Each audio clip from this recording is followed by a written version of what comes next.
Hello Year 10 mathematicians. We're just going to continue with the Year 11 textbook Unit 6 on number. Today's topic is called inverse proportion. Now inverse proportion has a slightly different definition to direct proportion. So inverse proportion is the following. So two quantities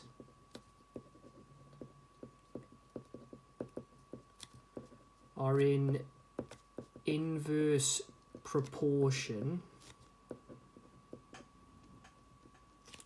if, as one quantity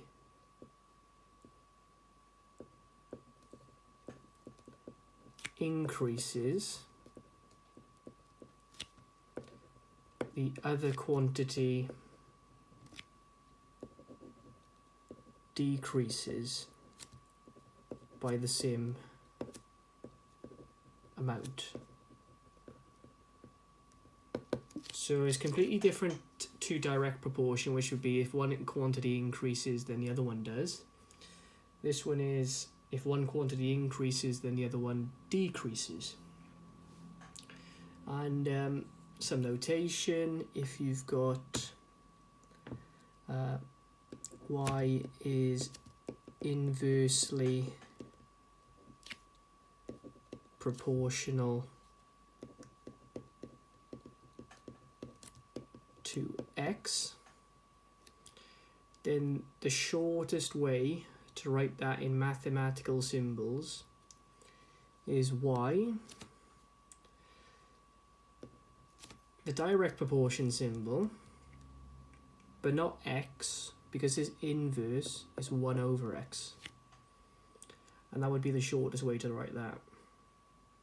And the formulas end up looking like this, k over x, where k is that constant of proportionality. So it won't necessarily need these formulas today, but they will be coming in future lessons. Today is just a very brief introduction into it, and you can just use logic today pretty much, but these formulas will come very soon. So an example of a question which is inverse proportion is the following. So the emergency services are planning to pump out a flooded area. The number of pumps needed, n, is in inverse proportion to the time taken in days, t.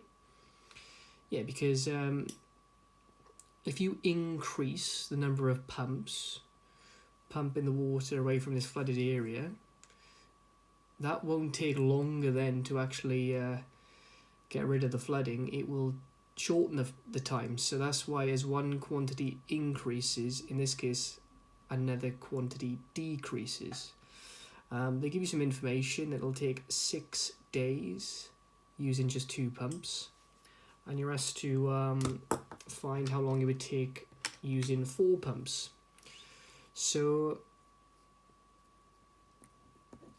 part A, first thing you would notice is inverse proportion between n and t. So n is proportional to 1 over t. Could be a starting. And as a formula, that would be n is equal to k over t, where k is this constant that you need to work out. And the way you work it out is from the information they've given you. N is 6 days, n is the number of pumps, which is 2 pumps, t is 6 days.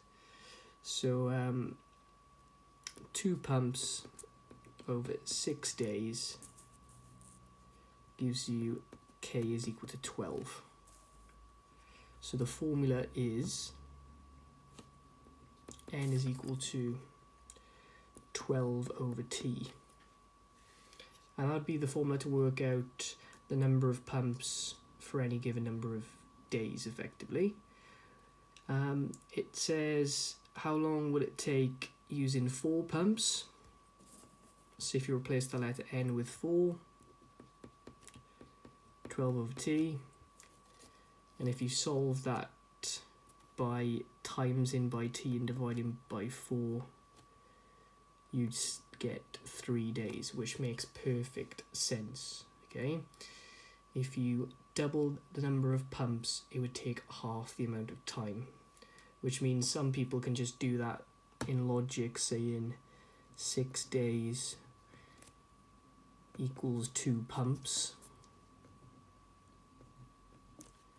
When you change this to 4 pumps by times in by 2, because it's inverse proportion, you do the opposite of times in by 2, which is dividing by 2. So you could have literally, sorry, 3, I can't even divide by 2 today, 3 days, there you go. That would be it. Part B asks you to find how many pumps are needed to do the job in 2 days. So the job in 2 days, again, you could use this formula, which I'll highlight there. So part B, n is equal to 12 divided by 2 days, which is 6 pumps. Or if you prefer, you can go on this logic of 6 days equals 2 pumps. You would like to work out 2 days, which would be dividing by 3. Which means, because it's inverse proportion, you do the opposite of dividing by 3, which is times in, to get 6 pumps that way. So you can do these either by finding a formula or just using these division times in opposites for inverse proportion. That'll get you the right answer either way. Now the questions I would like you to try are on page, actually going to be on a screenshot that I'm going to put in the class notebook. Maybe an exam tip for inverse proportion is the product of both quantities will always be the same.